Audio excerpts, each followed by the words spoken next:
I used to hate Sundays. Every Sunday around late morning, I get this wave of nausea in the pit of my stomach because it was Monday, and Monday meant work.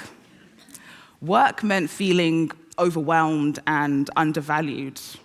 It meant crying in the toilets. It meant yet another week of pushing down my feelings for the sake of working somewhere that was doing such important work. It didn't matter the impact it was having on me or my team. For me, 5 years ago, I suddenly got this stabbing sensation around one of my ovaries, and I couldn't walk without extreme pain. I was rushed to hospital, and as I was undergoing tests, I was getting more and more anxious, but not because of what was happening in my body, because the press release I was drafting for a protest the next day still wasn't finished. We know it's not just us. We understand that everyone, whether they work inside the home or outside the home, ignores what their body needs in order to get the job done. We also understand the toll this takes, not just on us as individuals, but on those who love and depend on us. But are these ways of working and living sustainable? And more importantly, will they liberate us? I don't think they will.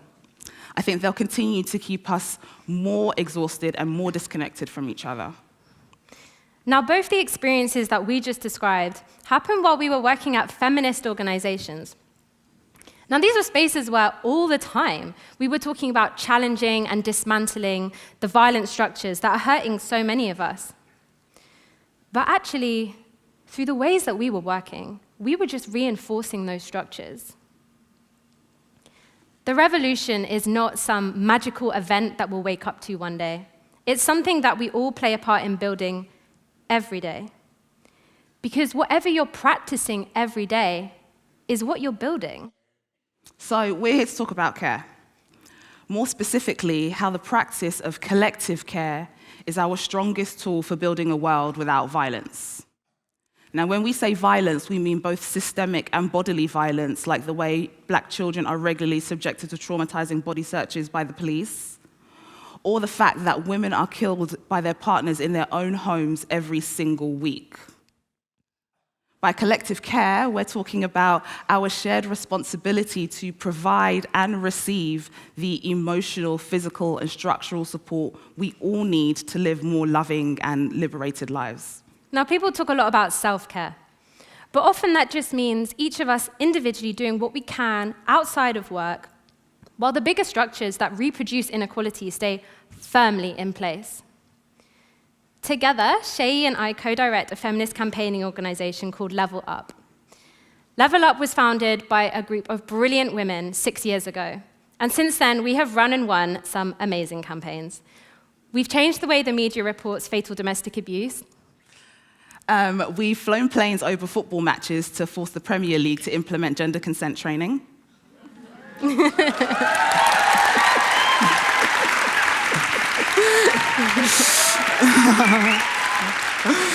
That's nice. We've held breastfeeding protests outside the Ministry of Justice to demand an end to prison for pregnant women. And right now, we're working on getting beauty brands to remove cancerous chemicals from Black women's hair products.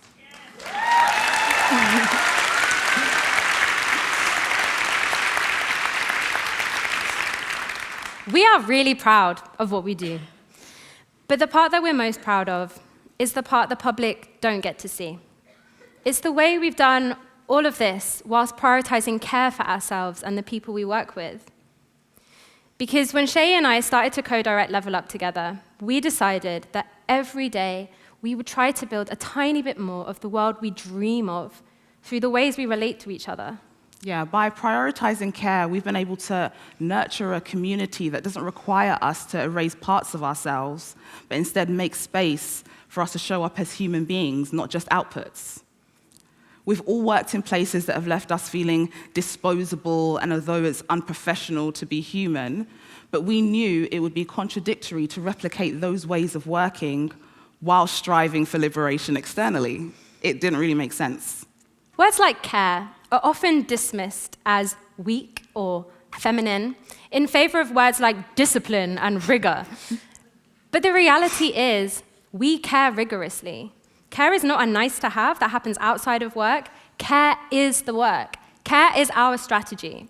Yeah, care is being strategic and having a razor-sharp analysis on how we can most effectively focus our energy so we don't waste time. And care is prioritizing, so we don't get swept up in this false sense of urgency that might make us feel important, but actually just exhausts us. Yeah, care is valuing our bodies, our labor, and our humanity, and not feeling guilty for prioritizing the rest or hands-on care we all need at different times in our lives. And it's also about having a shared understanding of just how important it is to take time off when life happens. We take time off when our periods are heavy, we take naps when we need to, and if anyone is experiencing chronic illness or has had a bereavement, we all understand that care is the #1 priority. And let's be clear, it's not about naps or period leave. It's about nurturing workspaces and working relationships that are rooted in mutual high trust and compassion so that people can just take the time when they need it. Some people think that the crises we face are too urgent for us to take a day off. But the reality is, the battles we fight are too important for any of us to burn out. Yeah, but don't mistake care for comfort. It's also about confronting our differences and being honest when we harm each other. Without actively challenging the structural and individual dynamics we all play a part in upholding, no one is exempt from contributing to structural violence like white supremacy, transphobia, or capitalist cultures of disposability. And we didn't invent these practices. So much of what we're talking about is rooted in Black and disabled feminist theory and practice that has always emphasized our liberation is collective. Nobody is free until we all are. Where violence manifests through dehumanization, coercion, control, the direct antidote to that is care. I remember when I was about 16, my mum and I were driving home through a rainstorm. The sky was a really dark grey, and I could barely see through the windscreen because it was raining so heavily. We were about 3 doors down from our home in East London when my mum abruptly stopped the car, ran out into the rain using a newspaper as an umbrella. I watched as she spoke to an elderly woman who was struggling with her shopping in the rain. And 10 seconds later, my mum was helping that woman into our car. After dropping her home nearby, I asked my mum why she'd done that. And she said, "This is where I live, so I help when I can." Now, I'd seen my mum do kind things for random strangers and neighbors my whole life, but I think this was the first time I understood that community was a doing word. Caring for each other is a shared responsibility that has to be practiced every day in the big ways and the small ways.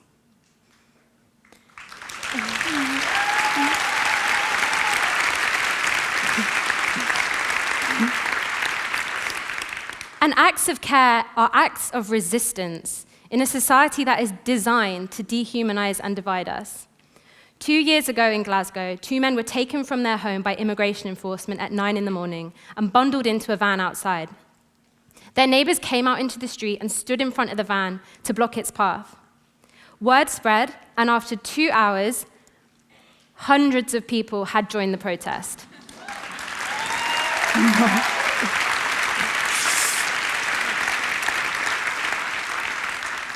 After an 8-hour standoff between the neighbors and the police, during which time one guy even crawled underneath the van to stop it from moving, the neighbors won.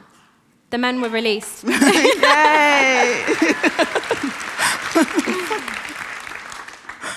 That day, hundreds of people left their homes and used their bodies to disrupt a violent policing and immigration system. And it's examples like this that remind us how powerful collective care is. Because we live in this society that loves to reinforce this myth of the individual changemaker, the superwoman who has to do it all by herself. But the reality is, there is just no way one single person could have stopped that van. And humans are actually quite caring by nature. But the systems that we exist in often force us to focus on our own survival and leave us very little time to look up and see what's happening in the communities around us. But prioritizing care is a refusal to abandon ourselves and each other. It's reclaiming our humanity within systems that seek to strip us of that and coerce us to discard and exploit each other in the pursuit of individual success. But our survival and our ability to thrive is collective. Poet and teacher Gwendolyn Brooks said, "We are each other's harvest. We are each other's business. We are each other's magnitude and bond." So whether it's a labor strike or a protest or neighbors blocking a van, collective action is collective care. We all have the power to prioritize care in our everyday environments. The revolution is relational. It's not something that we have to wait for. It's in our hands right now. Yeah, care isn't a nice add-on while the real work is being done. Care is the strategy. Care is the work. Think of it like the muscle we need to use to build the world we dream of. You need to exercise a muscle in order for it to grow stronger. And in the same way, it's not always easy or comfortable to go up against the systems that we are so deeply embedded within. Yeah, muscles, as they grow, they rip, but they repair. In the same way, dismantling the systems that dehumanize us and building alternative ones is the only way we grow back stronger together. Care is the muscle we need to use every day to build a world where everyone is loved and liberated. Thank you. Thank you.